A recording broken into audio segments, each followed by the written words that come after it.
But it's very disappointing when somebody hides behind a group and then sends things out that simply are not even close to true. I think it's a cowardly, deceiving, Bush League way to do politics.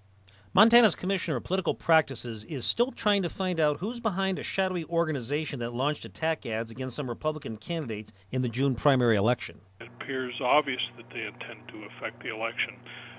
But, as a first step, we need to hear their side of the story.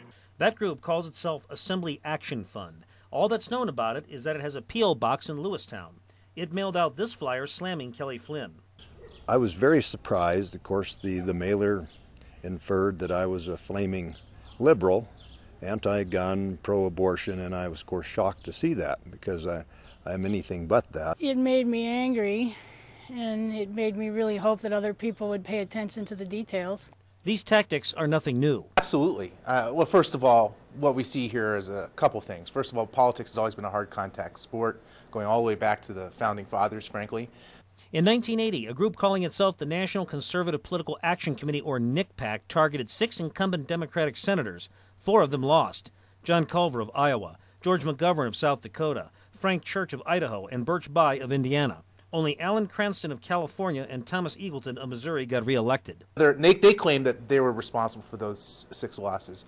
It's hard to say. In 1982, NCPAC ran attack ads against Montana Congressman Doc Melcher. Melchers voted to give food stamps away for free and to strikers. And Melcher showed up to vote to spend over $100 million on a plush new office building for the senators. But are voters more savvy these days? If the charges are completely outlandish, and the candidates are well known, it tends to be less effective. So if the charges tend to actually have a shadow of truth in them, a grain of truth in them, they tend to be a bit more effective. Well, they definitely hurt some in Gallatin County where folks don't know me as well. With the general election coming up in 4 months, the question is, will this shadowy group launch another attack campaign? And if so, will the Commissioner of Political Practices and the public know who's behind it?